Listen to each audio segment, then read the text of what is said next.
Subscribe our channel Catch Through Words and also press the bell icon. Hello guys, welcome to Catch Through Words. Today we will discuss about the eigenfunction and the energy of a particle enclosed in a three-dimensional box. हमने last video में energy निकाली थी एक particle की one dimensional box में. अब हम निकालेंगे energy of a particle in three dimensional box. तो इसको स्टार्ट करते हैं. Consider a single particle of mass m enclosed in a three dimensional rectangular potential box. एक पोटेंशियल बॉक्स में हमने एक सिंगल पार्टिकल लिया है जिसका मास है वो है स्मॉल m और थ्री डायमेंशनल बॉक्स लिया है. यहाँ पर side of box along x, y and z axis. जो साइड है बॉक्स की वो x एक्सिस, y एक्सिस और z एक्सिस के अलोंग हमने यहाँ पर ली है a, b and c. Potential is zero. वहां पर जो पोटेंशियल होगा वो बॉक्स के अंदर वो जीरो लिया है. Value v is infinite and e is the energy. यहाँ पर जो एनर्जी ली है हमने वो कैपिटल E ली है. Then according to the Schrodinger time independent equation. जो स्क्रोडिंगर की टाइम इंडिपेंडेंट इक्वेशन है ये भी हम सॉल्व कर चुके हैं लास्ट वीडियोस में. तो थ्री डायमेंशनल के लिए जो स्क्रोडिंगर टाइम इंडिपेंडेंट इक्वेशन होती है वो होती है del square psi plus 2m upon H square E of psi is equal to 0. इसको हम लिख सकते हैं किस तरीके से, del square psi by del X square plus del square psi by del Y square plus del square psi by del Z square plus 2m upon H square E psi is equal to 0. ये है हमारी first equation. इसका जो solution होगा उसको हम लिख सकते हैं कैसे, psi of X, Y and Z को किस तरीके से लिख सकते हैं हम, X of X, Y of Y, Z of Z. अब इसकी जो वैल्यू है साई की वैल्यू ये हो गई. तो इसको हम इस साई की जगह पर इस वैल्यू को पुट कर देंगे. जैसे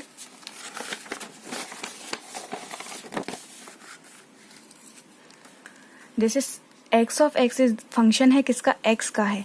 सब्स्टिट्यूट करेंगे value of Sai first equation में और डिवाइड करेंगे. तो 1 अपॉन एक्स, 1 अपॉन वाई और 1 अपॉन जेड का डिवाइड करेंगे हम यहाँ पर. और जो साई की वैल्यू है वो होगी एक्स एक्सिस के लिए X of X, Y axis के लिए होगी वाई ऑफ वाई और जेड के लिए होगी जेड ऑफ जेड. तो यहाँ पर ये जो साई की वैल्यू सिर्फ हमने क्या किया है, साई की वैल्यू ली है अलग अलग डायमेंशन के लिए है. बाकी इक्वेशन वैसी की वैसी है. और यहाँ पर डिवाइड कर दिया है हमने 1 अपॉन एक्स, 1 अपॉन वाई और 1 अपॉन जेड से. और इसको इक्वेट किया है 0 से. अब यहाँ पर ये जो सारी वैल्यूज हैं हम उसको उस तरफ ट्रांसफर कर देंगे. तो हमें मिलेगा 1 upon X del square X of X upon del X square will be equal to minus में हो जाएगा ये वैल्यू भी माइनस में हो जाएगा और ये भी माइनस में हो जाएगा. Equating left hand side with a constant k1. ये जो लेफ्ट हैंड साइड है इसको हम किसके इक्वेट करेंगे, k1 के इक्वेट. यानी कि इसकी वैल्यू जो है वो हमने यहाँ पर क्या ले ली, k1. तो इसकी जगह पर हम k1 पुट कर देंगे. बाकी वैल्यू जो है वो एज इट इज रही.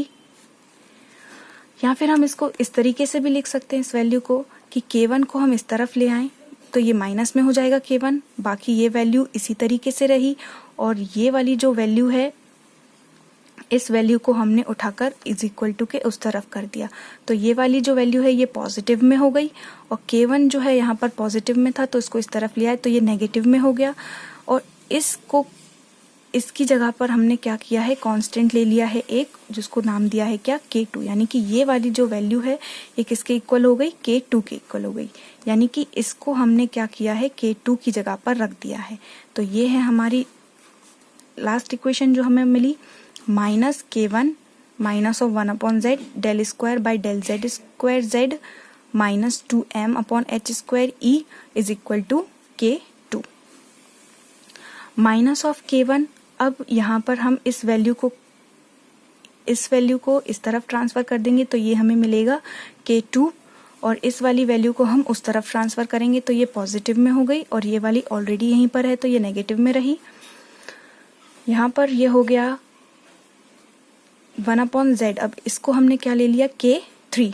तो यहाँ पर हमें मिला minus of K1 minus of K2 minus of K3, इस तरीके से हमें ये मिला। और यहाँ से ये जो वैल्यू है वो ऐसी की ऐसी रही, -2m upon h square E is equal to 0।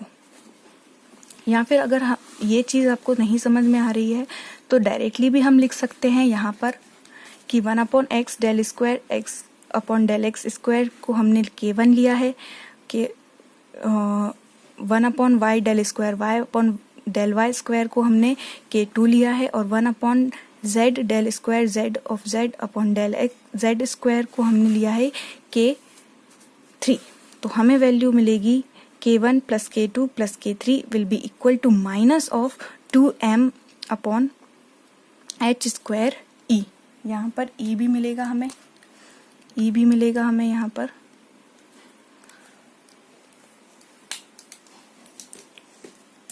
अब इतना सॉल्व करने के बाद अब हम क्या कर देंगे, अलग अलग डायमेंशन के लिए इसको इसके इक्वल में रखेंगे।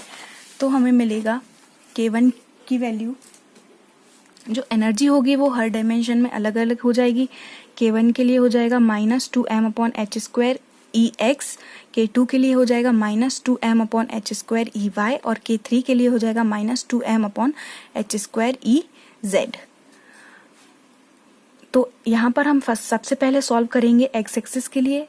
तो ये जो इक्वेशन है हमारी क्या क्रिएट हो गई, del square Z by del X square X of for X axis first dimension के लिए यूज किया है ये हमने, plus 2m H square E X X of X is equal to 0। ये हमारी इक्वेशन बन गई पार्टिकल के लिए एक्स एक्सिस के लिए, जिसका कि सॉल्यूशन जो होगा वो होगा X of X is equal to a sine B X plus C. इस तरीके से हमने वन डायमेंशनल के लिए भी यूज किया था, अब हम वैसे ही सॉल्व करेंगे। इसका स्क्वायर किया तो किसके इक्वल लेते थे हम, 0 के इक्वल, और जो बाउंड्री कंडीशंस थी हमारी वो कैसी थी, 0 से a। तो ये जो x ऑफ x हमें वैल्यू मिलेगी वो 0 मिलेगी, बाउंड्री कंडीशन 0 और a पर। तो अब यहाँ पर जो x एक्सिस के लिए है, ये वाली इक्वेशन को हमने इक्वल रख दिया किसके, 0 के। अब जब x की वैल्यू कैसी ली है हमने, 0, तो यहाँ से हमें मिलेगा a 0 हो जाएगा उस तरफ आके, b इंटू 0 होगा तो 0 मिलेगा, तो यहाँ से मिलेगा sine c is equal to 0, और c की वैल्यू क्या मिलेगी, 0। तो हमारी जो इक्वेशन बची वो क्या बची, x of x a sine b x, और c की वैल्यू 0 हो गई। तो ये हमारी लास्ट में इक्वेशन बची। अब जो बाउंड्री कंडीशन है x एक्सिस के लिए वो कैसी है, 0 से a, y के लिए होगी 0 टू b, z के लिए होगी 0 टू c, स्मॉल c। तो यहाँ पर अब हम x की वैल्यू क्या डालेंगे, a। तो हमें मिला a sine B A is equal to 0, जिस तरीके से हमने फर्स्ट वन डायमेंशनल बॉक्स के लिए एनर्जी निकाली थी हमारी लास्ट वीडियो में। तो यहाँ से क्या हुआ, sine B A is equal to 0 मिला। अब यहाँ पर सिर्फ डिफरेंस क्या रहेगा, जो बी ए हमारा पहले था वो वैसे ही है, B A is equals to N of pi ले रहे थे हम। तो यहाँ पर वन डायमेंशनल के लिए है, यानी कि एक्स एक्सिस के लिए है, तो यहाँ पर n1 ले लेंगे, y के लिए लेंगे तो n2 लेना होगा, और z के लिए निकालेंगे तो n3 लेंगे। तो यहाँ से b की वैल्यू क्या निकल गई, n1 पाई बाई a। उसके बाद हम सॉल्व करते थे, इसमें जो इक्वेशन है हमारी ये वाली, इसमें b की वैल्यू पुट कर दी तो हमें मिला a साइन b की वैल्यू हो गई n1 pi x upon a। अब इसका हम क्या करते थे, 0 टू a इंटीग्रल करते थे और नॉर्मलाइजेशन कंडीशन यूज करते थे यहाँ पर। तो 0 टू a x का square dx is equal to 1, ये हमारी नॉर्मलाइजेशन कंडीशन थी। उससे हम क्या निकालते थे, a की वैल्यू निकालते थे। तो यहाँ पर हमने इसकी वैल्यू पुट कर दी तो हमें मिला 0 to integration of 0 to a capital A square sine square n1 pi x by a dx is equal to 1, और यहाँ से फिर हमें मिलेगा a square a by 2 is equal to 1, या फिर हमें मिलेगा a is equal to under root 2 by a। अब इस a की वैल्यू हम यहाँ पर डाल देंगे तो हमारा जो x है वो क्या निकल गया, x की वैल्यू निकल गई x is equal to under root of 2 by a sine n1 pi x by a। इसी तरीके से इसी तरीके से y के लिए क्या हो जाएगा, √2/b साइन ऑफ n1 की जगह पर हो जाएगा n2 pi x upon a की जगह पर हो जाएगा b, क्योंकि हमारी जो साइड है वो y एक्सिस के लिए b है। इसी तरीके से z के लिए हो जाएगा √2/c साइन n1 n2 और z एक्सिस के लिए n3 पाई, और यहाँ पर z लिया है हमने, अपॉन c हो जाएगा। तो psi of X Y Z हमने इसके इक्वल लिया था, एक्स वाई और जेड लिया था, तो इसको हम तीनों को एक साथ ले लेंगे, मल्टीप्लाई कर देंगे तो हमें मिलेगा √8 ABC sine n1 pi x upon a sine n2 pi y by b sine n3 pi z by c, ये हमें मिला। अब हम यहाँ पर एनर्जी निकालेंगे, आइगन वैल्यूज निकाल लिए हमने, अब हम एनर्जी निकालेंगे। तो एनर्जी निकालने के लिए हम x एक्सिस की निकालेंगे पहले, तो del square upon del X square of x किसके इक्वल लेंगे, minus of n1 pi by a का whole square x of x लिया। इसको हम उस इक्वेशन के इक्वेट करेंगे तो हमें ex की वैल्यू जो मिलेगी वो मिलेगी 1/2m n1 pi h upon a का होल स्क्वायर, फिर हमें मिलेगा n1 का स्क्वायर h स्क्वायर अपॉन, इसको लिख सकते हैं 8m a का स्क्वायर।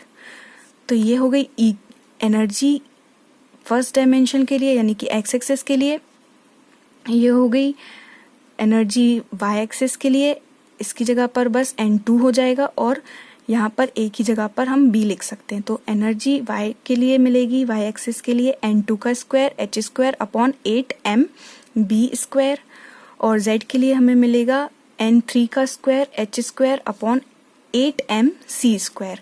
और टोटल एनर्जी अगर हम E निकालें यहाँ पर तो हमें मिलेगा Ex plus Ey plus Ez किसके equal, E is equal to h upon 8m हमने कॉमन निकाल लिया है, n1 का square upon a square plus n2 square upon b square plus n3 square upon c square, जहाँ पर n1 n2 n3 जो हैं वो पॉजिटिव इंटीजर हैं। तो ये थी हमारी एनर्जी